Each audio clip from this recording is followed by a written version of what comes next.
Well, I mean, first of all, I think that's the last thing the U.S. government wants is to help push the price of gold higher, because a rising gold price is a bad sign for the dollar and its role as the world's reserve currency. I mean, the dollar's primary competitor is gold. You know, central banks have a choice. They can own gold or they can own dollars. And more central banks are choosing to sell dollars to buy gold. And so if the U.S. Treasury joined the gold buying party, that would put even more upward pressure on gold and create even greater incentives to buy it. And of course, that would send the wrong message, right? If the U.S. started buying gold. In this insightful video, Peter Schiff delves into critical economic topics that are shaping the financial landscape today. He discusses the key factors that could drive the prices of gold and silver higher, examines the Federal Reserve's efforts and determination to reduce inflation to 2%, and analyzes what soaring gold prices indicate about the broader economy and the strength of the U.S. dollar. Join us for an in-depth conversation that sheds light on the current economic climate and future market trends. So, let's start watching his video now. Well, I think we've already broken out as far as gold hit a new all-time high, and we took out a lot of the resistance that was overhanging the market just above $2,000 an ounce. So we got above 2,400. So I think gold really has support just under 2,300 now. I think we've moved up to a level where we're now seeing support above what used to be resistance. But what might be the catalyst for a more substantial move that will get the price of gold to 3,000 and beyond would probably be the realization that inflation is not going back down to 2% and that the Fed is going to stop trying to get it there, or at least pretending that it's trying. I think the markets right now still are harboring this fantasy that a return to 2% inflation is possible. In fact, if you look at the break-evens on 30-year treasuries and tips, investors are expecting inflation to average 2.3% for the next 30 years. I mean, that is a complete pipe dream that that's going to happen. You know, the low inflation that we've had since the '08 financial crisis, that's an aberration. That's the exception, not the rule. You look at the 40 years before the 2008 financial crisis, inflation averaged close to 5% a year. And you know, the Fed never had a 2% inflation target when inflation was above 2%. The entire history of that target existed when inflation was below 2%. That's why they made it up. They used it as a justification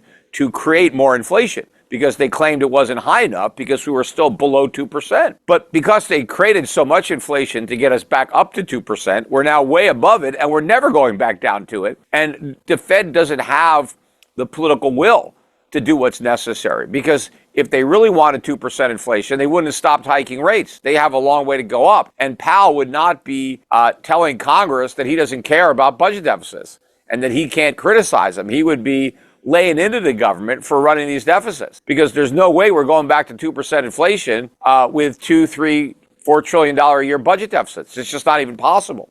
So if Powell is not willing to stand up and do what's right and criticize Congress for doing what's wrong, there's no chance of 2% inflation. So when the markets get their arms around this, they're going to have to reprice. The Fed will absolutely ignore inflation. Will it deliver cuts before or after the markets are expecting? That I don't know.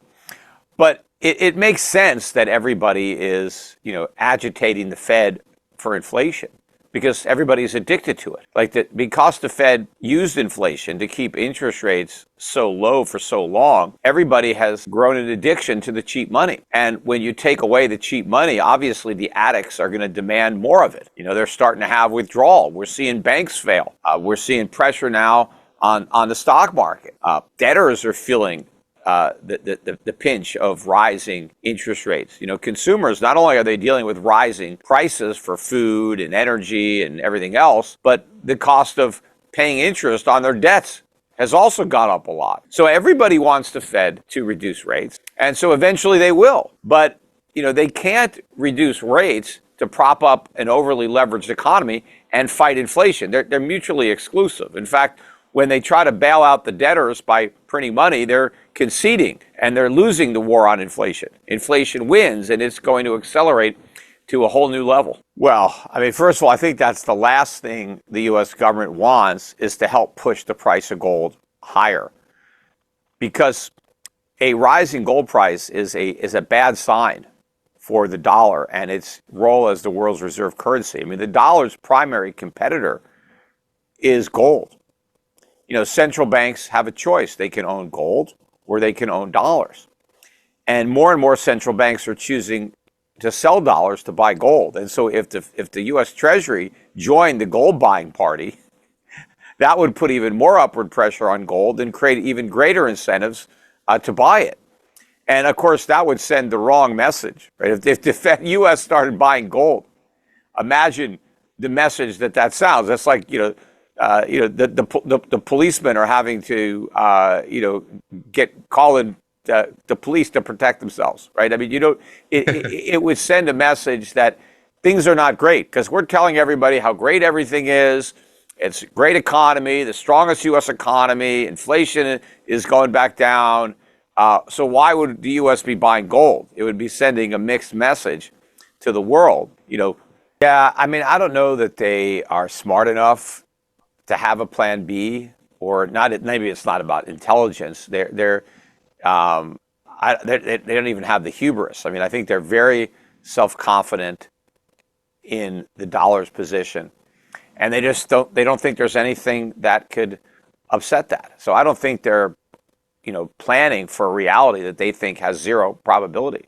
They're very arrogant in this respect. And again, I think they overestimate the importance because they think that the rest of the world needs us, that they need our dollars, that they need our consumption, that we, without them, they're ruined, right? Because we're the only ones that can buy what they produce. We're the only ones that can borrow what they save. I mean, this is nonsense, obviously, but a lot of people believe this, and so I don't think anybody is going to be worried.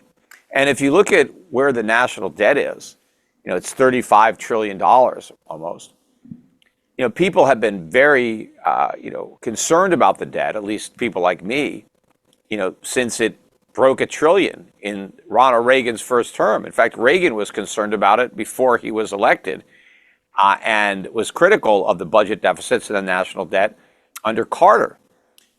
But if you're in Washington and you've seen the national debt go up 35-fold, and as far as you're concerned, there have been no consequences, no adverse consequences, well, then why should there be in the future?